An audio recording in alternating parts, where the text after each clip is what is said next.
For as long as I can remember, I always wanted to make my own maple syrup, and now that I finally have the time and the chance to do so, I'm going to show you guys how to do it as a beginner.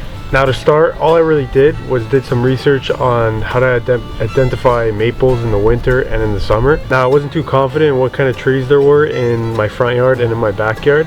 So what I did is I took pictures of the trees I had and I posted it on Reddit, and people just got back to me, told me what they were, and it turns out that these trees here that I had in my front and backyard were Norway maples.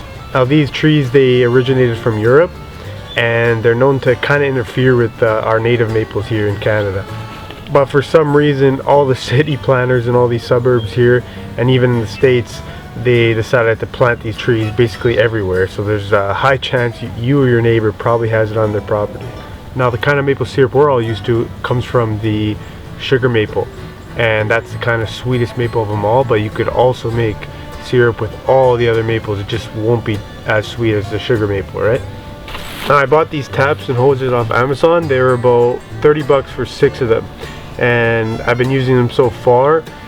I thought that these plastic taps right here would be a little bit weak, but so far they're pretty strong. So I'm going to be using these and maybe buy a bit more if I have to tap more trees. But these for 30 bucks, I mean, they're not that long, but they're pretty good so far, right? First thing I'm going to do here, about 3 to 4 feet above the ground, is drill about 2.5 inch hole. And a lot of people, when they drill their holes, they'll drill it on the side where the sun hits the most. But in this case, this tree doesn't get much sun, so I'm just going to basically drill it anywhere. Now I'm just going to drill a little bit, maybe 10-degree angle, just to help the sap flow a little bit better. Get in and out.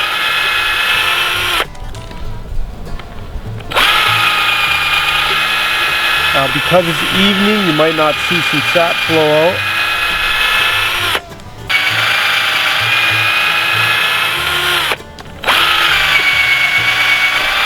Oh, there's some right there actually. Still a little warm out. So there you go, you could already see some sap flowing out. And there you go, you could already see that flap just flowing right out. And that's what you want. Now as I forgot to mention, tap usually flows around when the temperatures at night are negative and the temperatures in the day are positive. So around, end of February, beginning of March, that's when I'm going to be starting to tap my trees. So anyways, I'm just going to put my tap right in here, tap it in so it's nice and snug.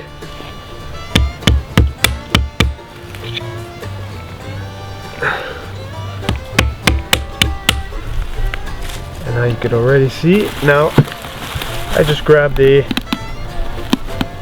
little 12-liter bucket and I wrapped it, didn't have a lid, so I wrapped it with saran wrap and I put a garbage bag in it because it was dirty. That's basically all you need. I mean, if you want to get like a jug or a pot, that's fine, but just come up with anything. You can find anything basically around your house that you collect sap, even a bowl, a big bowl or whatever it is, right? Now you basically know how to tap a tree. So if you have any other trees around your yard or backyard, you could do that as well. When it's a bigger tree, you can maybe add 2 to 3 taps. What I like to do is if I can wrap my whole arms around it and touch my fingers, that's usually when you could tap around 3 taps in it. So I have a tree in the front yard that I'm going to show you guys that I had 2 taps in. Unfortunately, some kid stole one of my other buckets of sap, but I got one big pot there that I've had there for a week, and I feel like it's a good yield for this year. Also, sometimes the rain and wind, they could blow your hoses around if you didn't do it properly. So sometimes I like to tape it. You can just tape the hose to the saran wrap or the bucket or whatever it is, just to ensure that you're not that it's not going to be flaying around.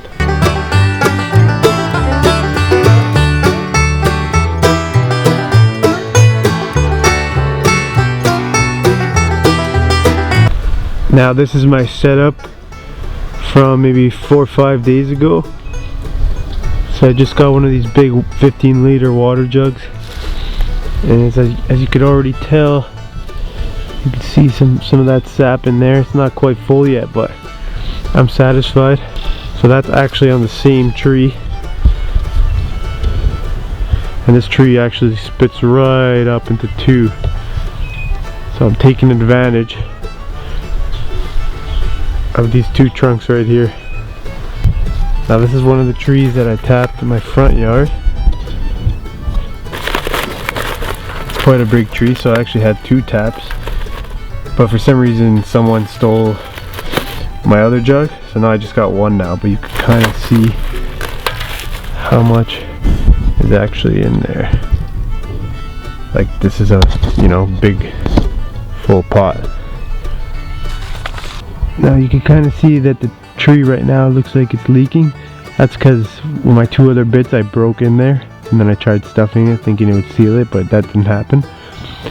So 3rd time's a charm, and I finally got the hole right. But that's trial and error, and that's what you're going to get into. And that is right there, the bucket of sap. In my next video, I'll be boiling and actually making all the sap into syrup, so subscribe if you don't want to miss that video. And like and share if you enjoyed this one. I'll see you guys later.